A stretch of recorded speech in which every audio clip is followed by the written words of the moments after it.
La iglesia, al comienzo de la historia de la humanidad, era una relación directa de Dios con el hombre. Dios hablaba con el hombre directamente. Pero en el momento que el hombre falla a Dios, en el momento que el hombre comete el error en el huerto del Edén, ahora esta familia que habitaba el huerto del Edén es separada de la comunicación directa con Dios. De ahí que es necesario, después de la caída del hombre en el huerto del Edén, que el hombre sienta la necesidad de seguirse comunicando con Dios. Pero ahora no era Dios hablando al hombre directamente y el hombre con Dios. Ahora era el hombre tener que hablar, buscar a Dios. Es allí donde comienzan los sacrificios en altares. De allí nace Adán y Eva, su familia, porque antes de iglesia hubo familia. La familia necesitó la iglesia para tener esa relación con Dios.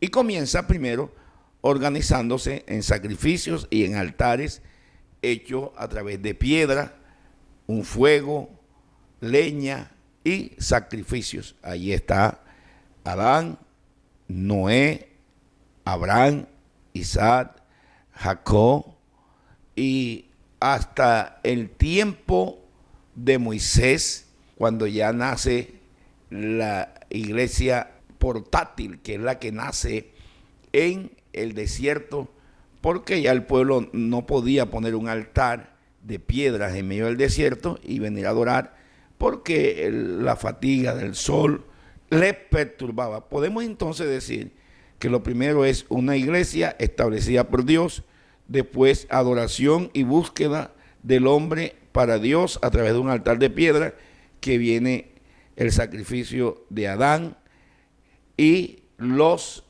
patriarcas, Abraham, Adán, hasta Moisés, donde ya es necesario buscar una parte física para protegerse del sol. Lo que hay es una mala interpretación de iglesia. Iglesia no es el lugar, iglesia son los que adoran a Dios en el lugar. Ahora Moisés, por lo fatigante del sol del desierto, construye lo que es un lugar portátil que se le llamó el tabernáculo. En ese tabernáculo se reunía el pueblo, se cubría del sol, y luego que ya iban a continuar viajando, desarmaban aquel tabernáculo, recogían las cortinas, las pieles y todo lo que era, pero con que era organizado el tabernáculo, y continuaban su camino. Pero dice la palabra que David se preocupó porque el altar de Dios no tenía un lugar fijo, sino que era movilizado de un lugar para otro. Se necesitaban sacerdotes, se necesitaban hombres especialmente para movilizar, ya que allí estaba el arca de Jehová, y ese arca de Jehová pesaba aproximadamente 600 kilos, que hasta hubo un muerto llamado Usa, un hombre que intentó en un momento que el arca tuvo un movimiento y se iba a caer, la tocó, el arca, por tocar el peso del arca le cae encima a Usa y muere. En ese momento se le atribuye que era que Dios era celoso con su arca, con su presencia, y que no permitía que nadie fuese a tocar, sino solamente los sacerdotes. Pero David pone en su corazón y dice: no es bueno que nosotros tengamos casa, los reyes tienen palacios y Dios no tenga casa. Se propone David a juntar dinero de su administración y de su tesoro personal para construir un templo. Pero Dios le dice: tú no me construirás templo porque tus manos están manchadas de sangre. Esto tenía que ver que David era un hombre, un hombre guerrero, un hombre que su primer batalla mató un gigante y de ahí en adelante paré de contar. Pero como David no pudo, ahora le transfiere a su hijo Salomón para que sea Salomón el que pueda cumplir el deseo de su padre David. Y compran la era de Ornán y allí establecen el primer templo de Salomón. En ese templo dice que después, unos años, ese templo fue destruido por el ministerio babilónico, sacaron los utensilios de oro, todo lo valioso, y se lo llevan a Babilonia. Luego, en los tiempos de Zorobabel, dice que el pueblo cuando sale libre, de 70 años después, ellos construyen los muros, pero el templo estaba descuidado y Dios anima al pueblo a que deben de restaurar el templo porque la casa de Dios estaba desierta y las casas, que fue la preocupación del pueblo cuando regresa del cautiverio después de 70 años en el imperio babilónico. Se construye o se restaura el templo y ese es el templo que se le llama ahora el templo de Zorobabel, Salatiel, y bueno, se construye el templo. Ese templo ahora se establece hasta los tiempos de Jesús. ¿Dónde está ubicado ese templo? En Jerusalén. Dice que en Jerusalén ahora el esplendor, la gente no miraba tanto lo que Dios hacía en el templo, sino la belleza del templo. Se sentían orgullosos por el templo, pero también allí se venía y se adoraba.